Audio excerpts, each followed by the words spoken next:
All right, Gideon, let's go.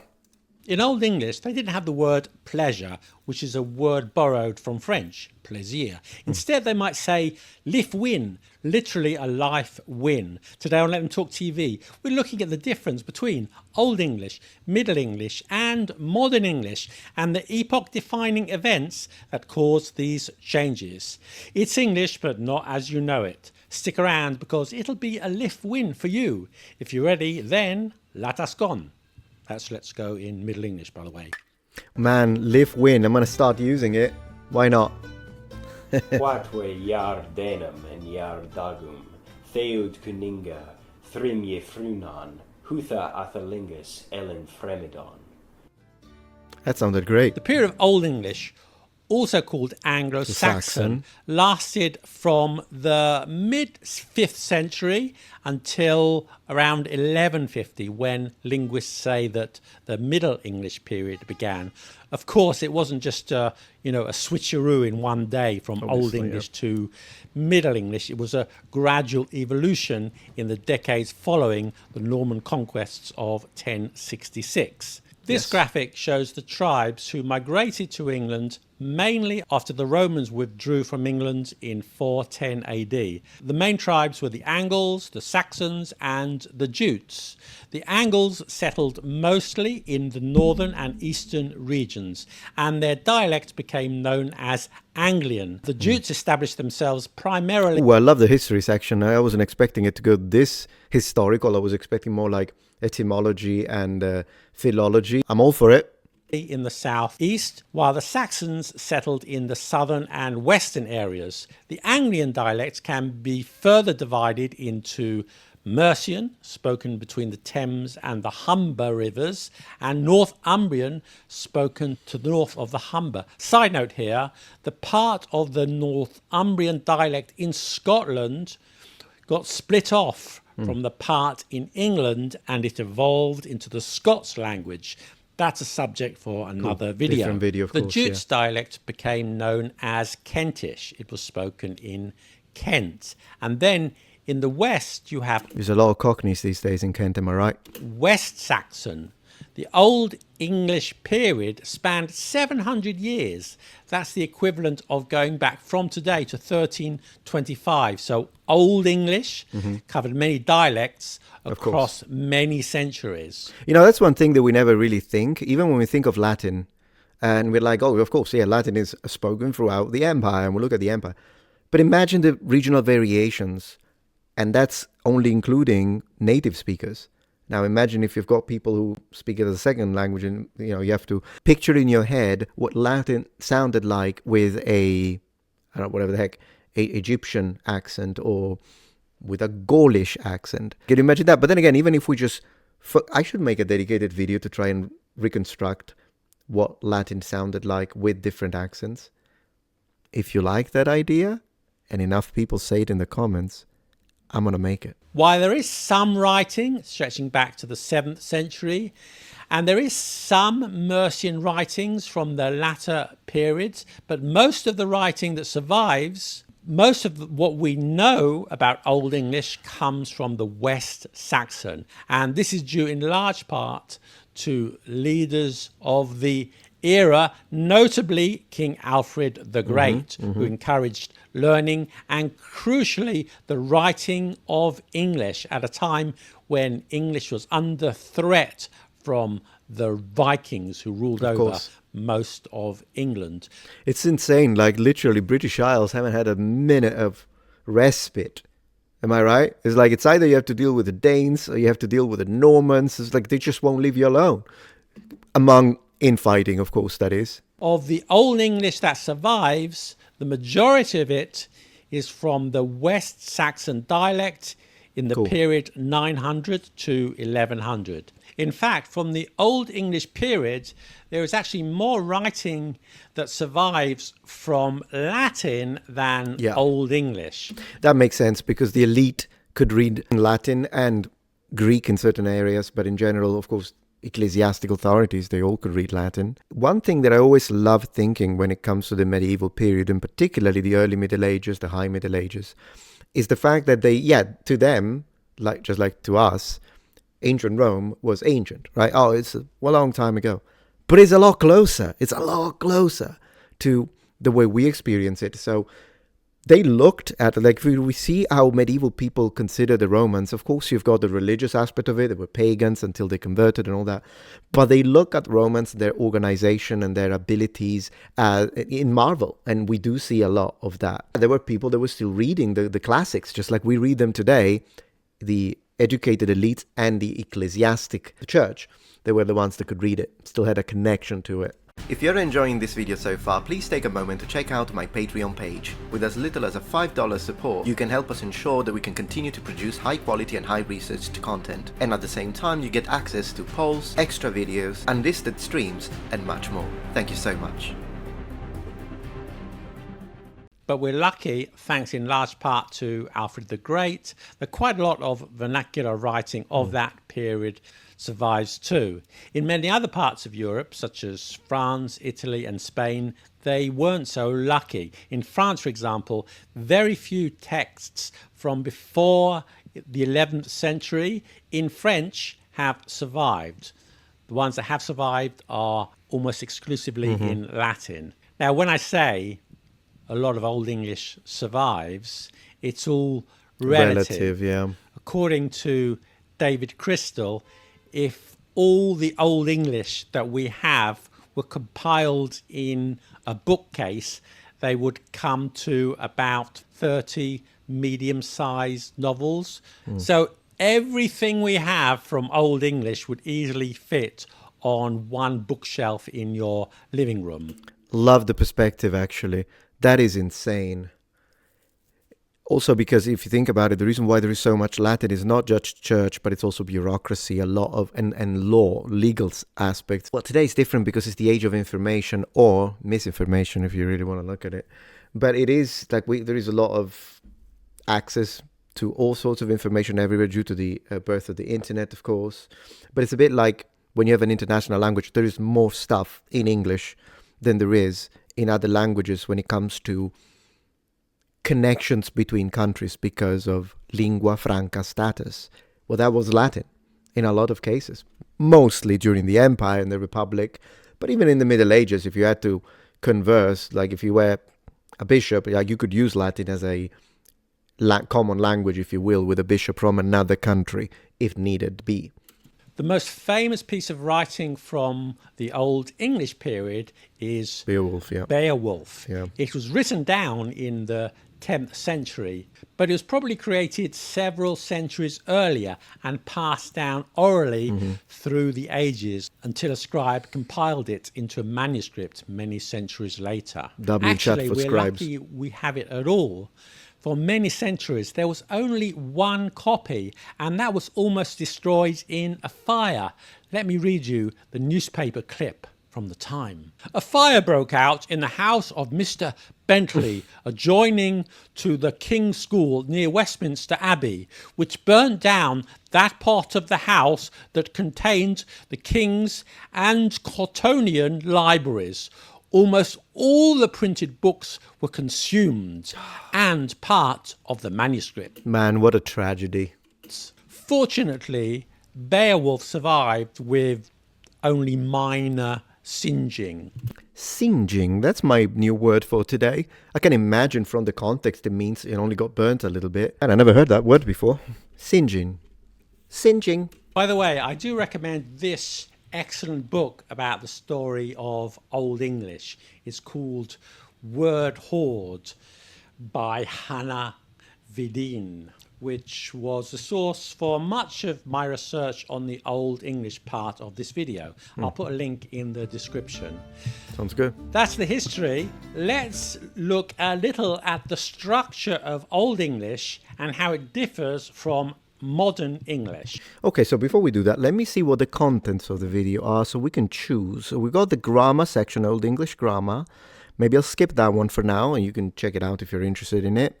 I'm going to keep it lighter for this. Compound words, that could be interesting to see. Middle English, Viking influence, I like that. Let's check out the Middle English part, see how he's going to introduce Middle English to part 2. Middle English circa 1150 to 1500 AD. With him there was his son, a young squire, a lover and lusty bachelor, with lockes cruel as they were laid in press. Of 20 years of age was he, guesser.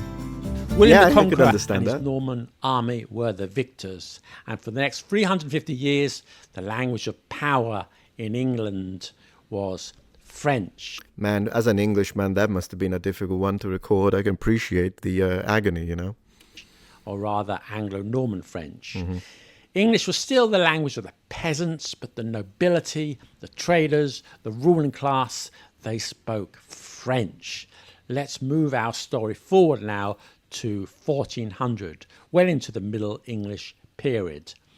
A few moments ago, I told you that there are very few written records in Anglo-Saxon between the 5th century and the end of the 9th century. Well, likewise, there are very few records written in English between 1066 and 1300, as most records, French, yeah. laws and proclamations in England And taxes.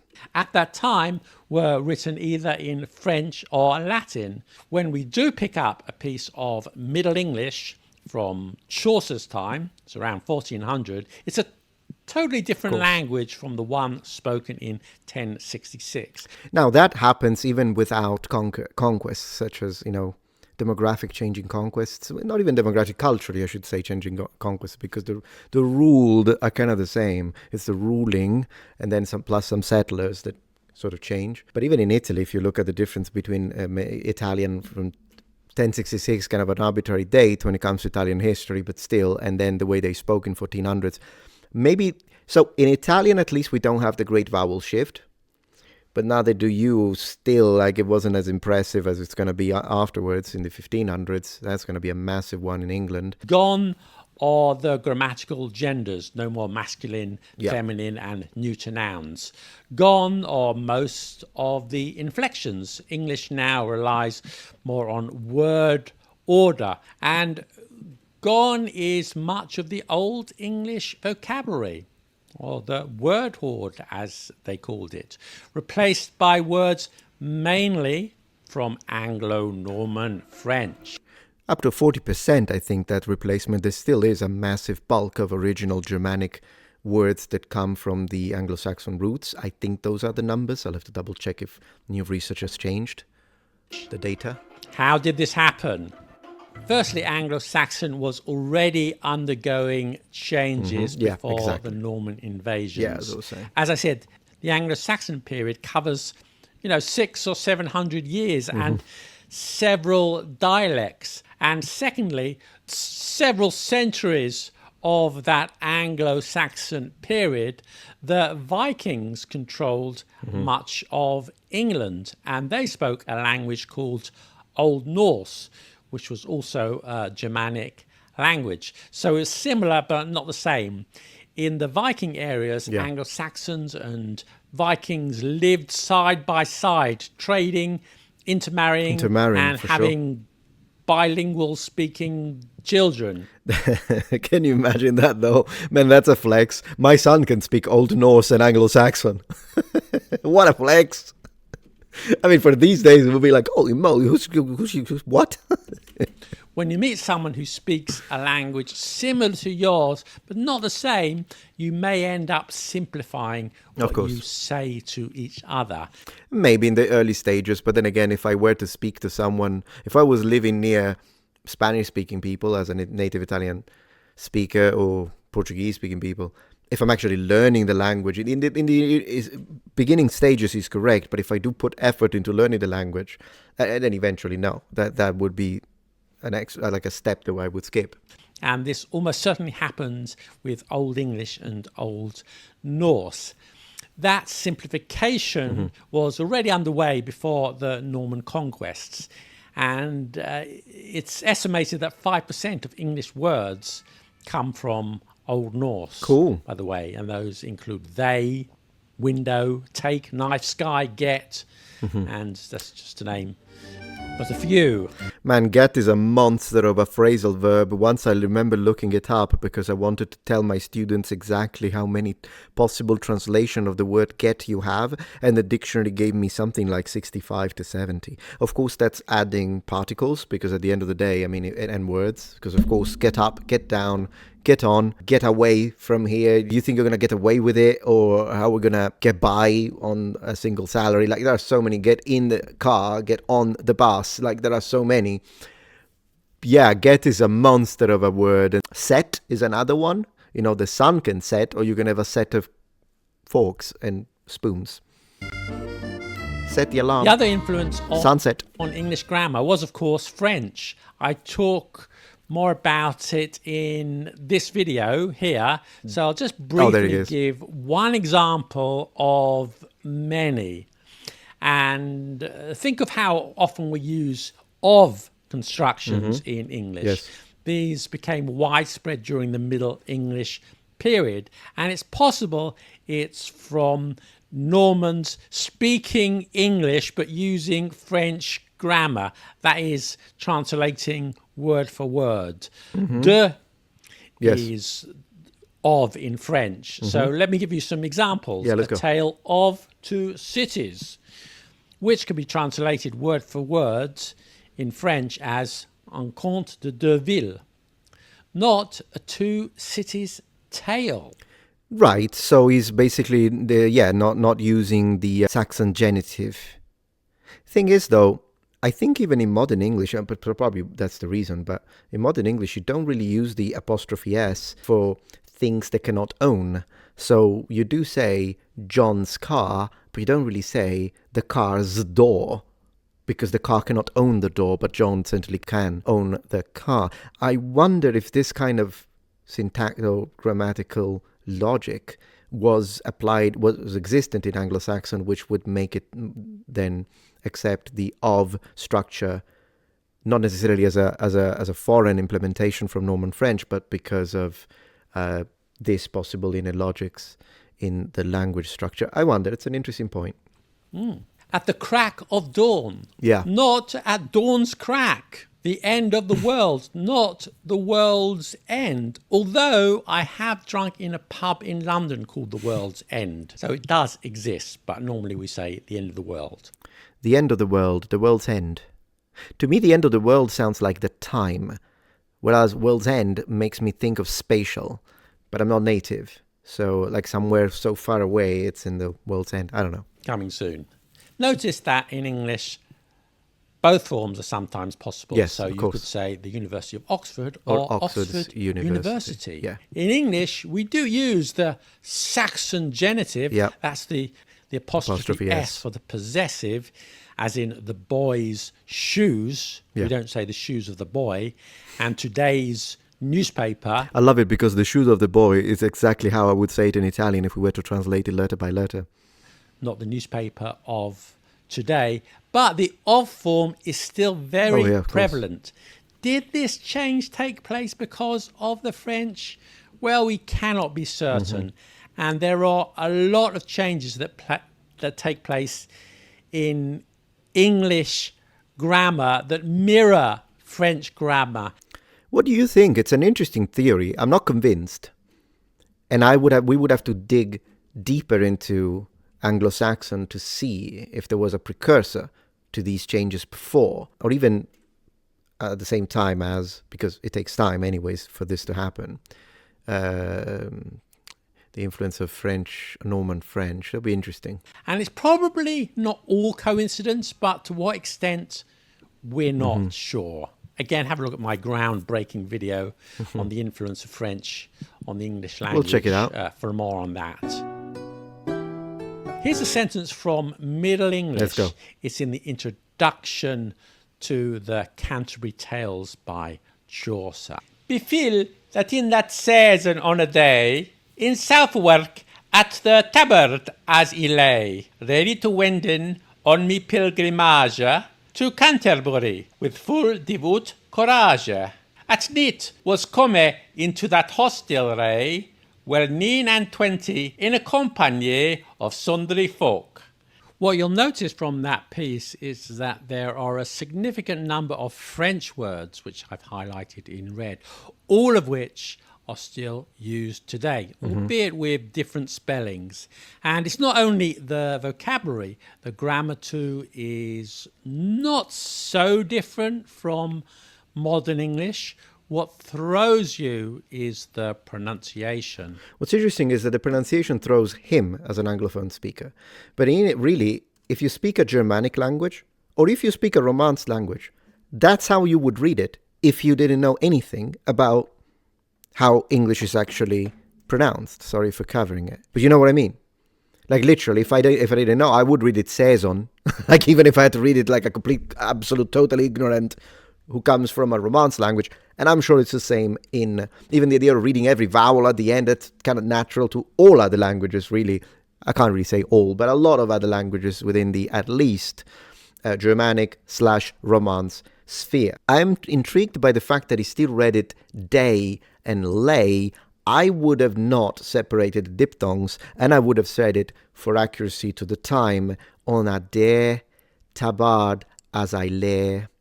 I would have done it in lengthened form rather than day and lay. To me, that sounds a little too modern to be the way he speaks, but not him, like the writer, but that, I don't know, maybe I'm wrong.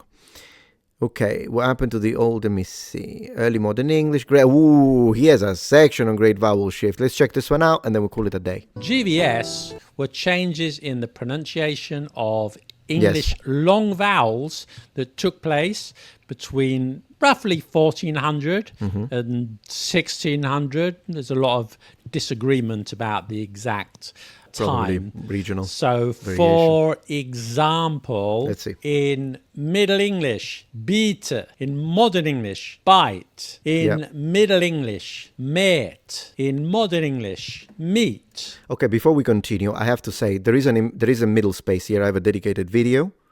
You can find it in the description. So it is true that before GVS, you have situations like this one, beater, instead of bite. So there is an I, you read it like a long E when it's long. Like you would, as I say, if you weren't trained and you didn't know. But this, what you say, what he considers as after GVS, bite, well, this is after 3 steps. This is the completion of GVS. But in between, you go from beta to beta to bait to bite to bite. So there is a bait in between, and that's the same with right or night. So night used to be knecht, which becomes knecht, and then kneicht, and then night. And then likewise, right starts as rita or rita, possibly rolled. Rita, right, right. And if you hear some accents in, for instance, Scotland, they are more conservative when it comes to the linguistic aspect of it, because they still say orate, which is, it's not a Scottish, I mean, it is a Scottish accent, but it's really how everyone spoke in the Middle Ages. Everyone said rate, everyone said nate, everyone said nace, it's very nice. So I just wanted to say, this is completion of GVS. Maybe he will explain it, but... In Modern English, bite. In Middle English, met. In Modern English, meet. In Middle English, met. In Modern English, meet. So he mispronounced it here. There is a difference in vowel openness between fact. So meet as in food and meet as in I will meet you in Middle English sounded different. In Modern English, they both become meet. In Middle English, one was met and one was met. So one had a closed e and one had an open e. Met and met. Maybe he has some trouble with the IPA, International Phonetic Alphabet, because this is clearly an open e, whereas this is a closed e, which is closer to the e sound. In Italian, we have both natively, depending on the region. So I'm very familiar with these two sounds. Meet. In Middle English, met. In Modern English, meet. In Middle English, Name. Good, In Modern English, name. In Middle English, hus. In modern English, house. In Middle English, båt. In modern English, boot. And that's why it's so difficult to listen to a text of Middle English with Middle English pronunciation. So it's mostly, not entirely, but mostly about the pronunciation. Yes. By the way, if you've ever wondered why English spelling is so fucked up, it's partly because of freaking love the it. GVS. Yes. And William Caxton started printing books in English in 1473, and in that period most of the spelling got fixed, but the GVS wasn't over Yes. by then. Yes. So the pronunciation kept changing, but not the spelling. That's correct. I made yet another mind-blowing video on the history of English spelling and why it's so weird. He's got really good videos, by the way. We need to watch more. I should probably make a video myself where we talk. Man, today we're having some really good ideas. Thank you very much, Gideon. I should probably make a video on what if English spelling was coherent with and recreated completely from scratch now to make it make sense without having to be connected to how things used to be pronounced, but are not anymore, thereby having some weird stuff like floor, blood, both double O, and like what the heck is happening? Moon, 3 completely different sounds, still recreated with the same graphemes. Yeah, that's interesting. Anyways, I really liked the video. Do click the link in the description, and thank you very much for watching. And let me know if you like those video ideas.